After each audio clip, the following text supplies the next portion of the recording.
Prologue: The Tilt. The world tilted on its axis. At least that's what it felt like to Dolly Kamata. One moment she was counting the beat, 5, 6, 7, 8, her voice cutting through the percussive salsa rhythm filling the studio. The next, the music warped, the polished hardwood floor vanished, and her mind was plunged into a silent, screaming future. Skyscrapers groaned like dying giants, crumbling to dust. A firestorm raced through familiar streets, vaporizing jeepneys and market stalls. And at its heart, a sun bloomed on the horizon, a monstrous, silent flower of light and fury that consumed her city, her home. Manila. She stumbled, her professional smile wiped away by a gasp of pure terror. Her students faltered, their rhythmic steps falling into disarray. "Miss Dolly, are you okay?" She couldn't answer. The scent of ozone and ash was still in her nose. Thousands of miles away, in a sterile American hospital waiting room, Greg Gregory pressed the heels of his hands into his eyes. The air was a thick soup of anxiety, grief, and physical pain. As an EMT, he was accustomed to the periphery of suffering, but something had changed. It was no longer outside him, it was within. A young woman cradling her arm walked by, and a white-hot, nauseating pain lanced through Greg's own ulna. He winced, sucking in a sharp breath. An old man shuffled past, aided by a nurse, and Greg's heart suddenly fluttered, a frantic, irregular drumbeat of impending mortality. He wasn't just sensing their pain, he was feeling it. Their agony was a phantom limb, a borrowed illness. The empathy he'd always prided himself on had become a physical, debilitating curse. In Manila, Bida Bayani was having the best week of his life. Staring at a spreadsheet, his mind wandered to the near miss with the bus 2 days prior. The squeal of tires, the gasp of the crowd, and the strange instinctive lurch that had somehow placed him safely on the curb, a full 10 meters away, his heart hammering not with fear but with exhilaration. He focused on his lukewarm coffee mug. There, he thought, not a word, just an intention, a flicker of distortion in the air, like heat haze, and the mug was gone from his desk. A soft clink sounded from the break room sink.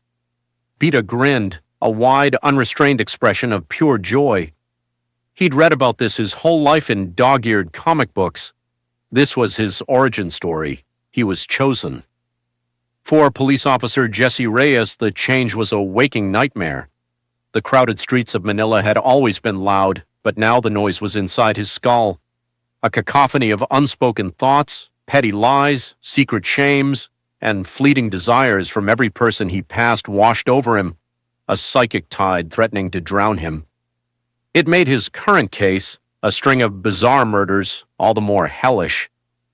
The victims were all outliers, a reclusive physicist, a celebrated athlete, a street magician. The connection was elusive, but the method was horrifyingly consistent. A single, precise incision at the base of the skull, the brain matter subtly disturbed. It was the work of someone who knew exactly what they were looking for, a collector, a man the papers had dubbed Masama, evil in Tagalog. Jesse didn't need the papers to tell him the name was Apartment. The whispers he caught, the fleeting, bloody images from the crime scenes were enough. The killer believed he was a scientist, a necessary evil. As the body count rose, a young geneticist named Girish Shamsuddin arrived in Manila. His father, a renowned but discredited biologist, had vanished 6 months ago, his life's work on potential genetic triggers for rapid evolution dismissed as fantasy. Girish now knew it wasn't. The strange news reports, the whispered rumors online, it all pointed to his father being right. The research was the key to understanding what was happening, and Girish was certain his father's disappearance was connected to it. Their paths, once separate, were now converging. Dali's visions grew more frequent, a relentless slideshow of apocalypse. She saw Bida, his face a mask of concentration, reaching out as the world froze around him. She saw Jesse clutching his head amidst the psychic storm of a dying city. She saw a man with calm, curious eyes and a scalpel, a blur of motion and steel, and at the center of it all, the light, the end of everything. The race had begun. A dance instructor, an empath, a budding hero, a tormented cop, and a seeking scientist, all drawn together by a prophecy written in fire and ash. They were the next step, a godsend or a damnation, and the fate of a city rested on their shoulders. Chapter 1. The Commute. The MRT train was a metal coffin packed with the sweltering, sighing flesh of Manila's workforce. Bida Bayani was pressed against the door, his face smudged against the warm glass, watching the chaotic tapestry of the city blur past. He usually spent this time mentally drafting tweets about the indignity of public transport or rereading his favorite Tadhana comics on his phone. Not today. Today he was practicing. His target was 3 cars ahead, a businessman who had, without a hint of irony, used his folded newspaper to bat away a woman trying to claim the last seat. Bida focused. He didn't need to see the man, just the space around him. He envisioned the air molecules compressing, the space between point A, the obnoxious businessman, and point B, the sticky, humid platform they were speeding past, folding in on itself. The world didn't stop. It didn't even stutter. But for Bida, there was a visceral lurch, a sensation of being pulled through a keyhole. The roar of the train, the smell of sweat and siopao, it all vanished into a silent gray nothingness. Then it was back, the roar, the smell, but the oppressive pressure around him was gone. He was standing on the platform at Ayala Station. The train he had just been inside of was pulling away, the faces of its captive passengers staring blankly out. And standing next to him, looking utterly bewildered, was the businessman with the newspaper, his carefully gelled hair now ruffled by the station's wind.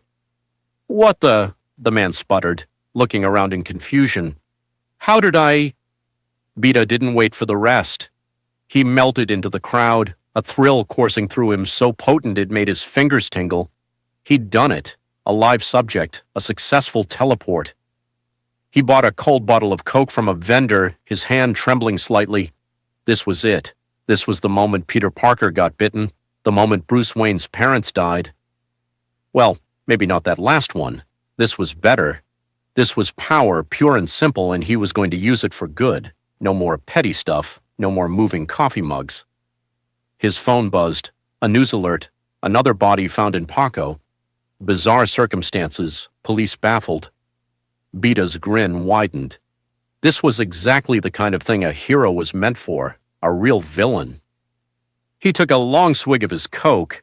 He just needed to get a costume first. Something practical but iconic. Across the city in a quiet cafe, a man in an impeccably tailored suit watched a live news report about the Paco murder on his tablet. He didn't react to the grim details. He simply took a sip of his espresso and made a small note on a digital pad. The subject's file, case hash 738, the artist, was updated. The pattern was holding. Mr. Morrison allowed himself a small, satisfied smile. The pieces were moving. The game was afoot.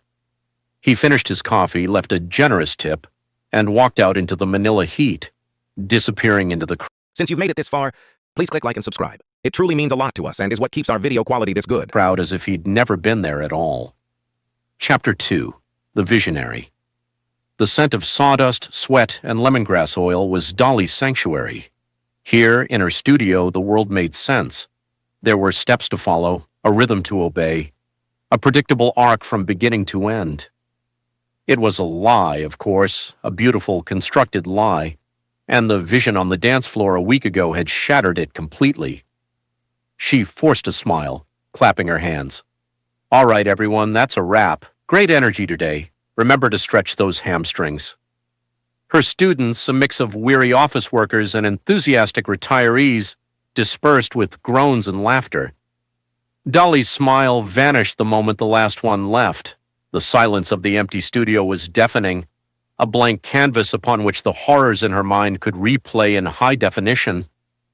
She busied herself with wiping down the bar, the clean repetitive motion a feeble ward against the memories, the crumbling skyline, the silent scream of the firestorm, the light, always the light. A sharp metallic ping made her jump. The clasp of her silver bracelet, a gift from her grandmother, had snapped. The bracelet slid down her wrist and clattered to the floor. Instinctively, she bent to pick it up. Her fingers brushed the cool metal. The studio vanished. She is not in her body. She is sensation, panic. Cold linoleum against a cheek.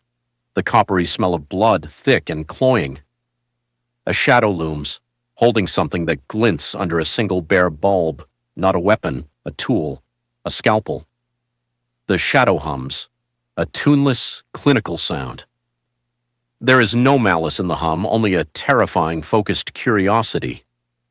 The perspective shifts, and she sees a hand splayed on the floor, next to a spilled cup of pencils, a young man's hand, and on the wrist, a tattoo of a small, stylized starfish. The shadow moves closer. The humming stops. The tool descends. Dolly recoiled, gasping, as if she'd been plunged into ice water. She was on her knees in the studio, her heart hammering against her ribs. The bracelet lay innocently on the floor.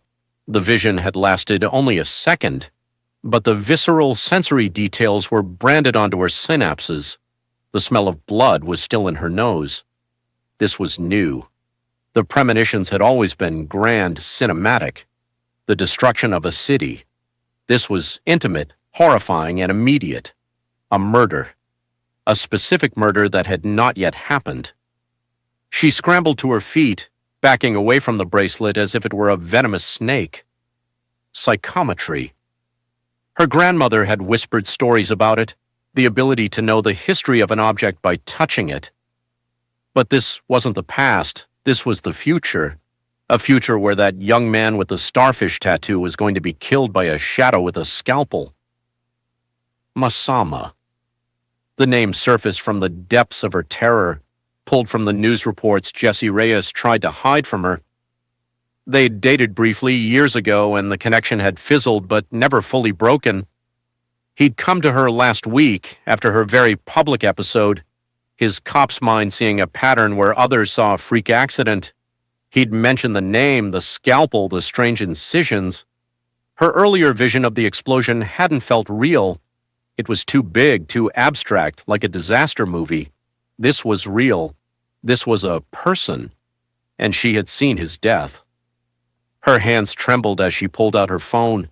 She found Jesse's number, her thumb hovering over the call button. What would she say? Hey, Jesse, I had a psychic vision from a bracelet about a murder. The victim has a starfish tattoo. He was a pragmatist.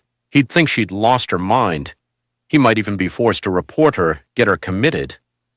The image of the young man's hand, so lifelike on the cold floor, flashed behind her eyes.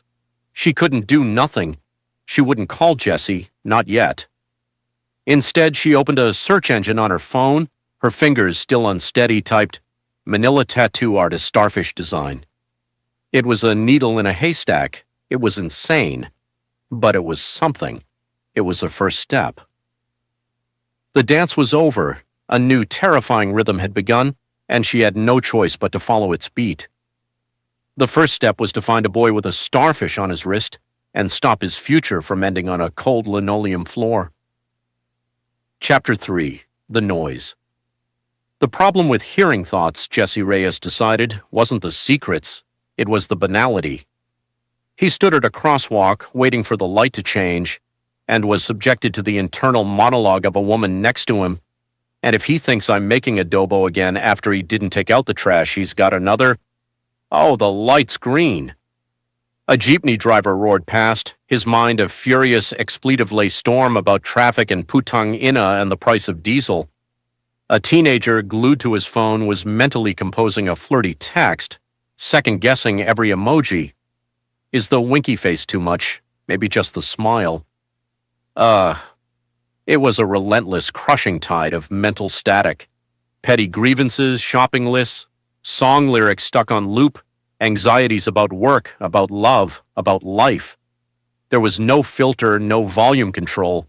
It was all just there. A psychic city crammed inside his skull, and everyone was shouting at once. He'd taken to wearing noise-canceling headphones everywhere, not playing music just for the feeble psychological barrier they provided.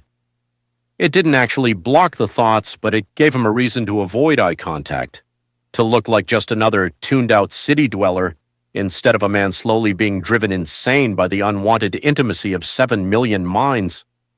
His sanctuary was the precinct, not because it was quieter. The concentrated anxiety and focus of a police station was its own special kind of hell, but because here he could focus the noise. Here, the chaos had a purpose. He strode through the bullpen, ignoring the surface thoughts that skimmed toward him like stones. Reyes looks like hell. Wonder if he got dumped again. He focused past them, heading for the caseboard that had become his personal obsession. Photos of the victims were pinned to the corkboard: a physicist, a street performer, a college athlete, no obvious connection. The headlines called him the surgeon killer.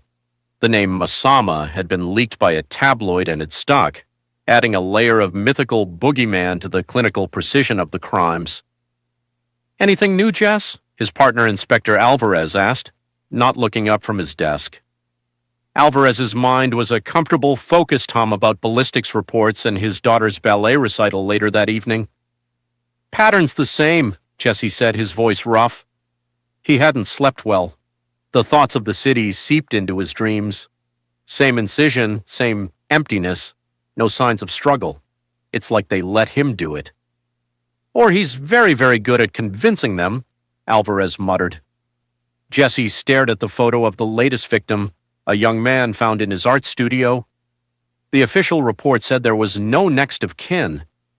Jesse's eyes were drawn to a detail in the crime scene photo, something that had been cataloged but deemed insignificant: a spilled cup of pencils on the floor near the body. His phone buzzed in his pocket. He pulled it out. A message from Dolly. "Hey, we need to talk. It's important." A flicker of old warmth immediately extinguished by a wave of frustration. The last thing he needed was to deal with Dolly's New Age spiritualism right now. Her vision at the dance studio had been all over social media. He'd gone to see her as a courtesy, as a former friend. Part of him had hoped she'd seen something, anything, that could crack this case open. But it had just been generic doom-mongering about an explosion, useless. He typed a quick reply, swamped with work. "Talk later?"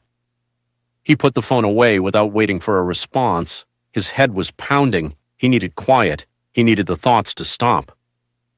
He focused on the caseboard, trying to push everything else out. The physicist, the athlete, the artist. What linked them? Why were their brains so interesting? He reached out and touched the photograph of the art studio, his fingers brushing the cold, printed image of the pencils scattered on the floor. A jolt, like a static shock, went up his arm. It wasn't a thought. It was a presence, a sensation of intense, calm curiosity. A mind so focused it was like a scalpel itself, cutting through the psychic noise, and with it a faint, tuneless hum. It was cold, analytical, and utterly devoid of emotion. It was the mental signature of someone who saw people not as people, but as puzzles to be solved, specimens to be catalogued. It was gone as quickly as it came, leaving Jesse gasping, his heart thudding against his ribs. He snatched his hand back from the photo. "You okay, Reyes?" Alvarez asked, looking up now, concerned. "You're white as a sheet." Jesse couldn't answer. The psychic static of the bullpen, which moments before had been a torment, now felt warm and human and safe. What he had just felt was none of those things. He looked at the photo again, a new ice-cold certainty settling in his gut. Dali's vision, the explosion, these killings. They were all connected, and the thing that connected them wasn't a person. It was a force of nature, a vacuum, a mind that created silence by consuming everything around it. He pulled his phone back out. His fingers trembled as he typed a new message to Dolly. "Where are you? I'm coming to you." The noise in his head was still there, but now he was listening for a specific silence, and the thought of finding it terrified him more than anything else. Chapter 4. The Legacy, the Manila air, thick with humidity and the perpetual exhaust of a million vehicles, felt alien to Girish Shamsuddin. He was a man of sterile labs, of controlled environments, of data points and hypotheses. This city was a chaotic living organism, and it made the back of his neck itch. His father's apartment was worse. It was a time capsule of academic obsession. Frozen the day Dr. Arvind Shamsuddin had walked out and never returned. Papers were stacked in teetering towers on every available surface. On the dining table, the sofa, the floor. Books on genetics, quantum biology, and obscure mythologies spilled from shelves. A fine layer of dust covered everything, glinting in the slivers of light cutting through the closed blinds.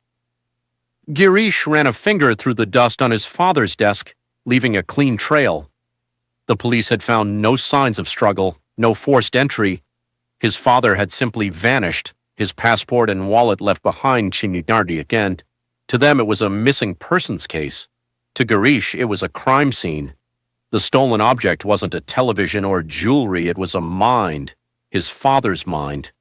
He'd spent the first day just sitting there, overwhelmed by the silence and the ghost of his father's passion.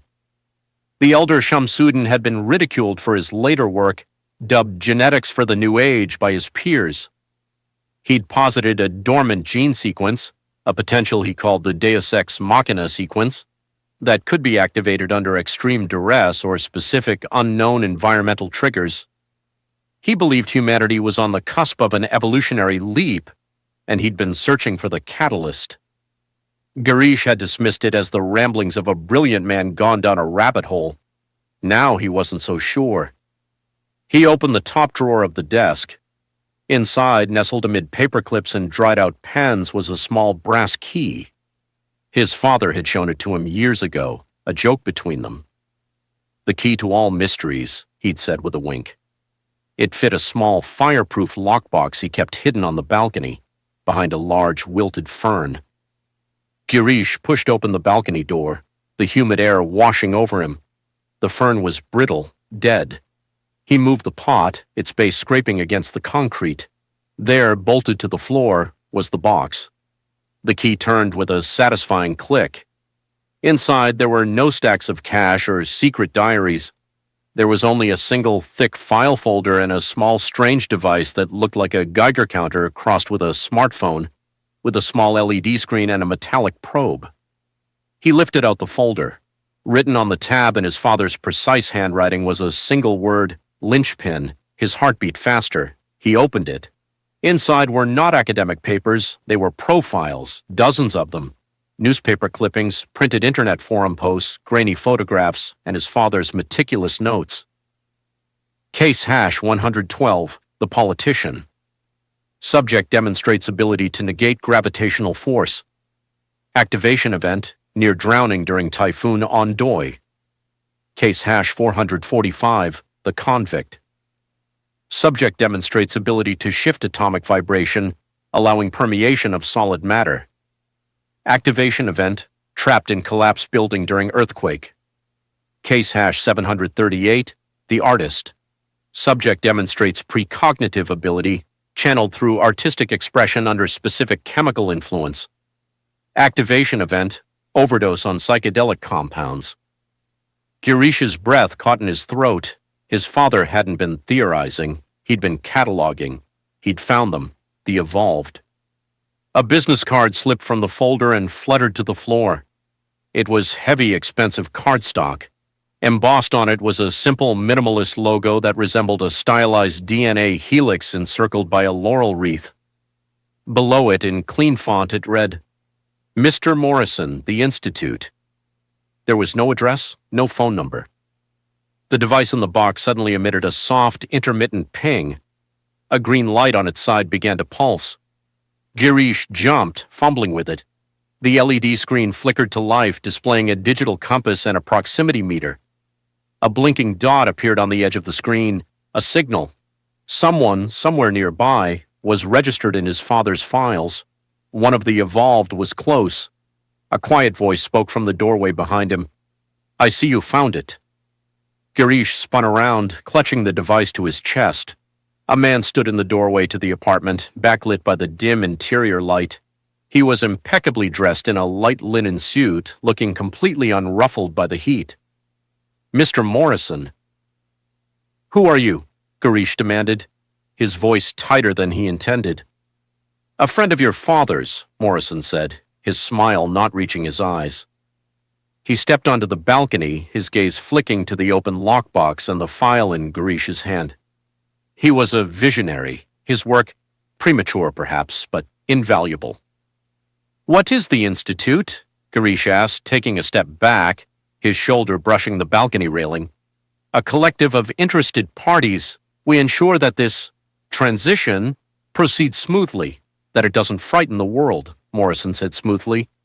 "Your father understood the need for discretion, for guidance." "Did you guide him into disappearing?" Garish shot back. Morrison's smile faded. "The world is changing, Dr. Shamsuddin. There are forces at play that are far larger than any individual. Your father's research is a part of that, a dangerous part, in the wrong hands." He extended his hand. "Let us keep it safe." The device in Garish's hand pinged again, more insistently. The blinking dot was closer now. He looked from Morrison's outstretched hand to the file labeled Lynchpin. He made a decision. "I think I'll hold on to it," Garish said, his voice surprisingly steady. Morrison's face went neutral, a mask of polite disappointment. "That is unwise." He didn't move, but his presence seemed to fill the small balcony. "The hunt for your father's work has already drawn predators. You've seen the news, the killer. He is but one symptom of the chaos to come. We are the cure." Girish didn't wait for another word. He shoved past Morrison, back into the apartment, grabbing his backpack and shoving the file and the device inside. He expected a hand on his shoulder, a threat. None came. He glanced back. Morrison was still on the balcony, watching him with that calm, assessing gaze, as if observing a particularly interesting lab experiment.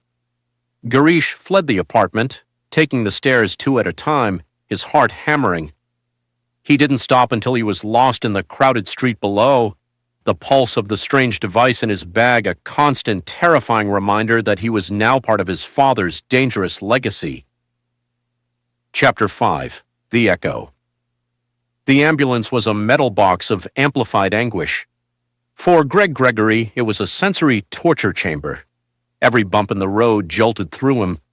The frantic, rhythmic beep of the heart monitor wasn't just a sound. It was a vibration that echoed the faltering beat of the old woman's heart on the gurney, a rhythm his own chest tried to mimic. Her pain, a deep grinding ache of a broken hip, was a constant dull throb in his own side. Her fear was a cold sweat on his brow. His partner, Louise, chatted amiably, unaffected. "So then," she says, "the cat isn't using the new litter box because it's too clean. Can you believe it?" Greg grunted in response, focusing on the road ahead, on the mundane sight of traffic, on anything to distance himself from the internal storm. He'd always been empathetic, a good listener. It's why he'd become an EMT. But this was different. This wasn't understanding someone's pain, it was hosting it. They arrived at St. Luke S., the controlled chaos of the ER, a new wave of assault. As they transferred the patient, a gurney rushed past them, carrying a young man with a severe asthma attack. Greg immediately felt his own airways constrict, a phantom tightness that made him gasp for air. He leaned against a wall, dizzy. "You look like hell, man," Louis said, his earlier cheer gone. "You've been pale all week. You sure you're not coming down with something?" "I'm fine," Greg rasped, the words feeling like sandpaper in his borrowed tight throat. "Just tired." He wasn't fine. He was a walking antenna, tuned to every frequency of human suffering, and he had no idea how to turn it off.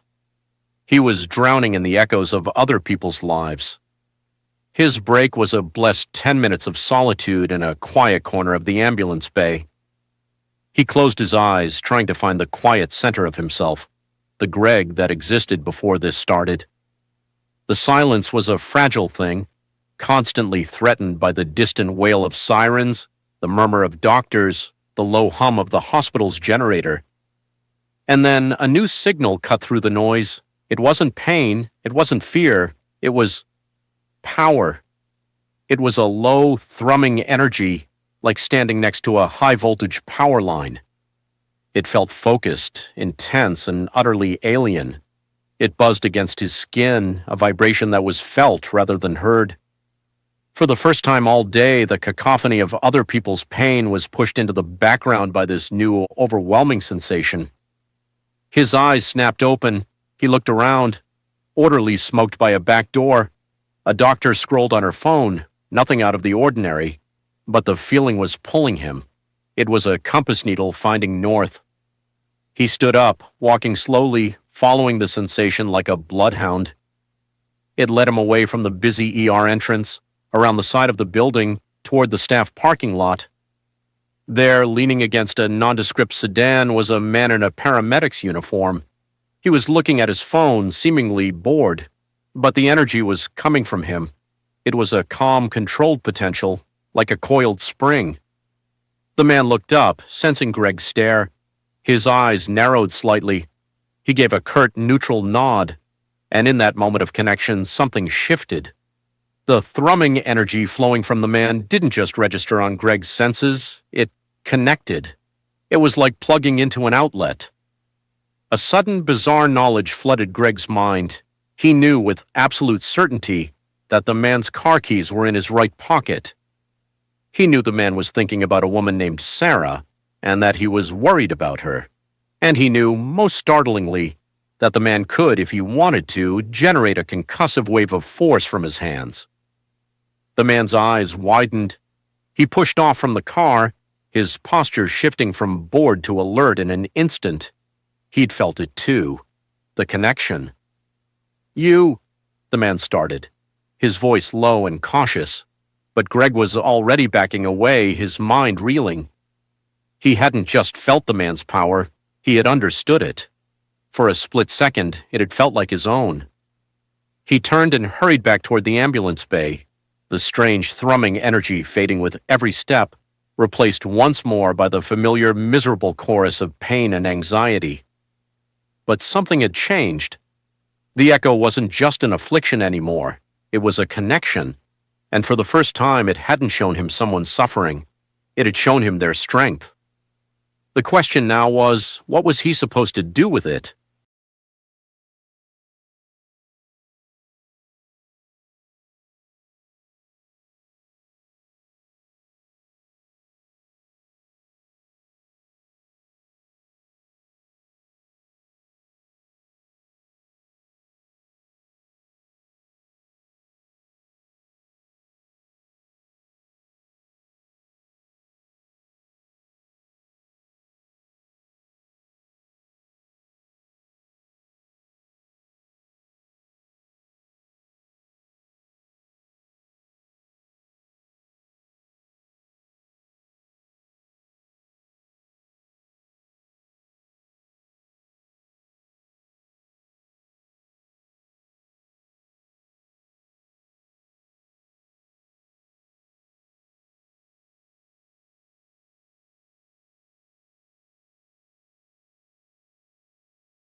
Thank you for listening.